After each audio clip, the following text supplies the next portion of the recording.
Hello, Sarah Green Hammond. I'm going to talk briefly about identity in the digital age, specifically looking at Second Life and how identity in Second Life is malleable or really not so malleable and not so different from the actual physical world.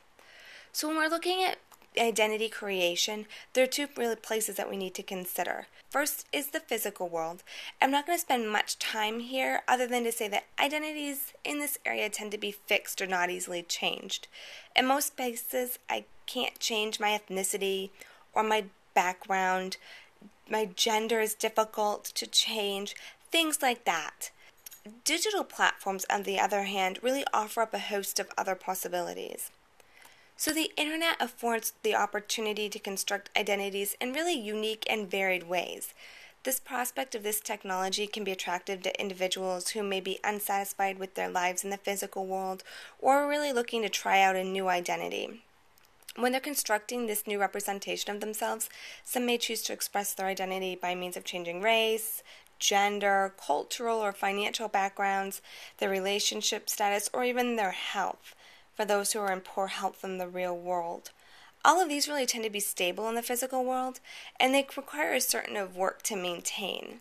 However, in the virtual space, these constructions are much more fluid and can, in many cases, be much more easily changed. So understandably, this opportunity to alter facets of themselves online is attractive to many individuals. The internet started out giving us technology like bulletin boards where individuals could form communities of interest and then post a question or a thought or idea and get a response from others. This response could happen in a matter of minutes, days, weeks, or never at all. And this technology really grew, and from that we got chats, the ability to chat with other individuals. And this is a synchronous communication that people then had with others. It could be anonymous, much like the bulletin boards, or it could not be anonymous, depending on the software used. And then this morphed into MySpace and Facebook and gave individuals the opportunity to have a hybrid of bulletin boards and chat all in one space. But with that came the diminishment of anonymity. MySpace and Facebook, people know who you are. So the thread that really pulls all of these technologies together, though, is the embodiment through text. So as technology changes, in comes Second Life, which is a virtual three-dimensional space that combines much of the previous technology in ways that most resemble face-to-face interactions. So Second Life is synchronous and anonymous, and individuals are represented through avatars. But since the space is anonymous, individuals can alter their gender, their ethnicity, or any real part of themselves that they wish.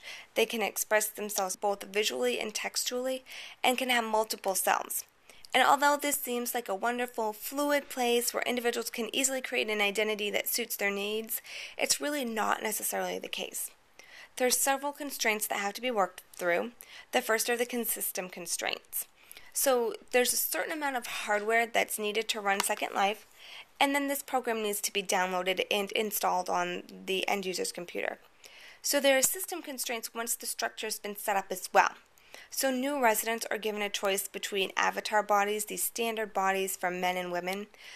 All are white and thin individuals, and the default is the white male.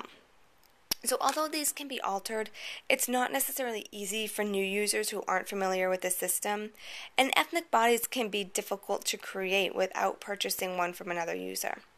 And the standard body that all users are given is easily recognizable by others within Second Life and deems the individual a newbie.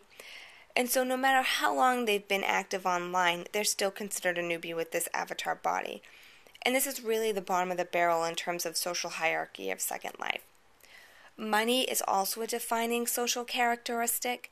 Without money or a verified account, which means you have had an account that you pay for, you're also considered a newbie. Lindens are the money that are used within Second Life and can be used to purchase a new avatar, clothes for your avatar, or even land in housing. And without these, you're unable to change your avatar much. So much like the physical world, if you don't have a home, you're considered homeless, and really that's a bad thing in both worlds. And then there are some real-world societal structures that are enforced within Second Life as well. So, for example, actions that marginalize, belittle, or defame individuals or groups or inhibit the satisfying exchange of ideas and diminish the Second Life community of a whole are outlawed, as well as the use of derogatory or demeaning language or images in reference to another resident's race, ethnicity, gender, religion, or sexual orientation is never allowed in Second Life. So these are just some example. However, there are 6 rules that, if broken, could get you essentially kicked out of Second Life. These 6 rules are called the Big Six. They were created by Linden Labs. Individuals are able to construct identities within Second Life, but they're constrained considerably by both the system used by the end user as well as the social structures put into place by the creators of Second Life Linden Lab. Individuals are teleported into a virtual world not much unlike the physical world they're coming from. It's filled with marginalized ethnicities and social norms enforced by the police force of the land, who are the Lindens or Linden Lab employees. So really, individuals who are searching for this utopian community where they're free to be whoever they want really need to continue looking.